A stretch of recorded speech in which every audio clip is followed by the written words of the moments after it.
I am a 35-year-old female and I am the oldest of 5 children, 4 girls and 1 boy. My youngest sibling is a boy. I saw an alarming report on the news that my country statistically has the highest paternity fraud in the world. I was shocked by this, but then it really hit close to home for me. Maybe there's a reason for this that doesn't solely fall on the woman. Perhaps social norms inadvertently encourage this behavior. In my part of the world, having a male child is highly valued.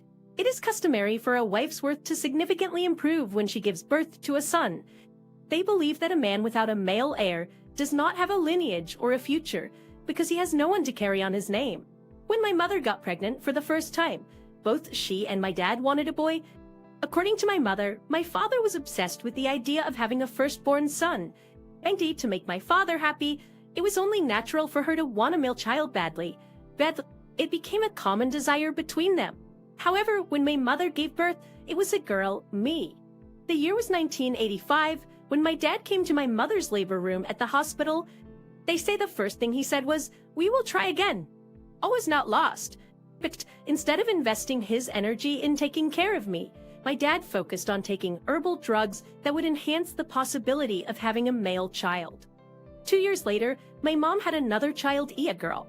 Again, my dad said, "The next one better be a boy." A year and a half later, there was another girl. Where does my dad didn't even go to the hospital to see my mom give birth? He sent a messenger to check if she had delivered a boy or a girl. When the messenger came back, he told my dad, "Michael, your wife delivered another girl."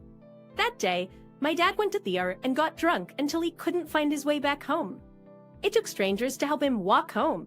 As they were walking him home, he kept asking his helpers, "What can I do to have a male child? Am I cursed?" During the time my mother was in the hospital with the 3rd child, my dad never visited her. It wasn't until she came home that they fought about it. My mom called my dad useless, and he responded, "It's your womb that's useless for a womb that can't bear a male child." From then on, their marriage suffered. They were mostly fighting. They could wake up at dawn and exchange insults.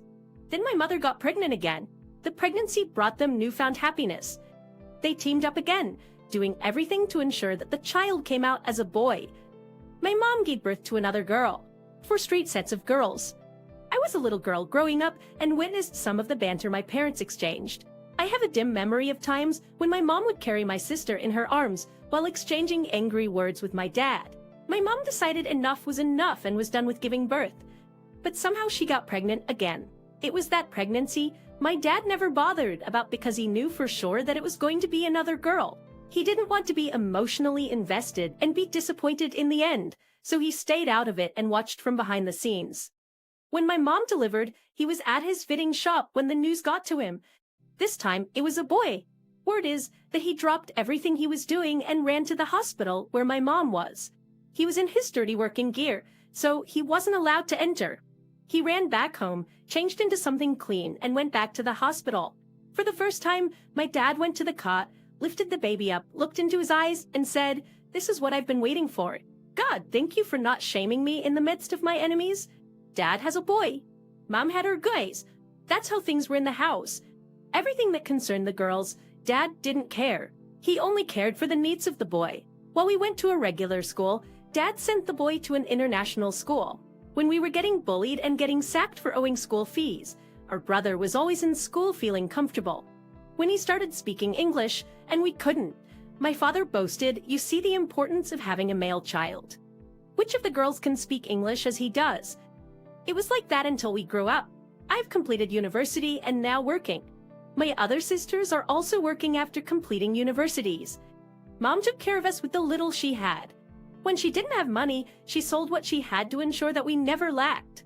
While Dad paid for the upbringing of our brother, he treated us like we came from a different father. While he gave his all to cater for the boy is still in school as we speak. He's a junior in college.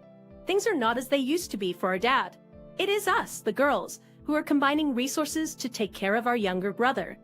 Mom is always angry, especially when it comes to issues concerning my dad. It looks like she never forgave him for how he treated her in the past. I would tell her, it's in the past now. He's still our dad. He's all we have now. We can't throw him away.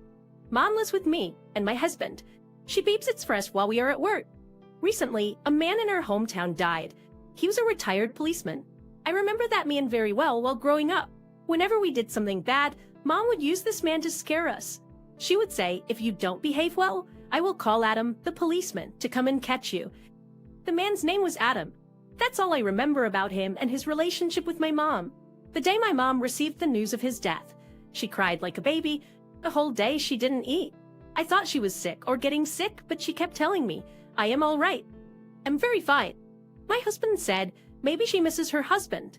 We should let her go home for a while. When I told her, she said, it's better here. I'm not going anywhere. One evening, I was walking to the washroom to urinate when I heard a noise coming from her room. I stood there for a while listening to what was going on. She was on the phone talking to someone and crying. She said, so Adam couldn't wait for the truth to come out. Why'd he do this to me? No one would I talk to about this? I stood there anxious to know what the truth was about. She said, my son will never know who his father is. That's what hurts me the most. My heart skipped a beat. My knees started getting weak. The policeman is the father of my brother? I wanted to go inside and confront her about it, but I thought that would be too hard for her. She was already in a bad state. I went to the washroom, peed, and went back to my room. For the rest of the night, I couldn't sleep.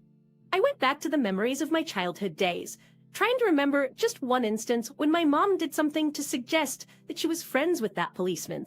I never had a single memory of them. They were not friends or people who even talked to each other. So how did it happen? I was waiting for her to tell me she was going to the funeral so I could ask her questions, but she never did. The day he was buried, she stayed home crying. Now I look at my brother and see a different man. His nose, his chin, his mannerisms, they all tell a different story now. He's a clear copy of the dead policeman. This secret makes me sick sometimes. I wish I could ask my mom about it. I wish I could have a conversation with her and ask her why. I see her face every morning. And I remember what she was talking about on the phone. I don't judge her. She's not the devil. But what if she's dying to share the secret with someone? Would I be the best person to share it with? And who is the person she was talking to that night? I don't know.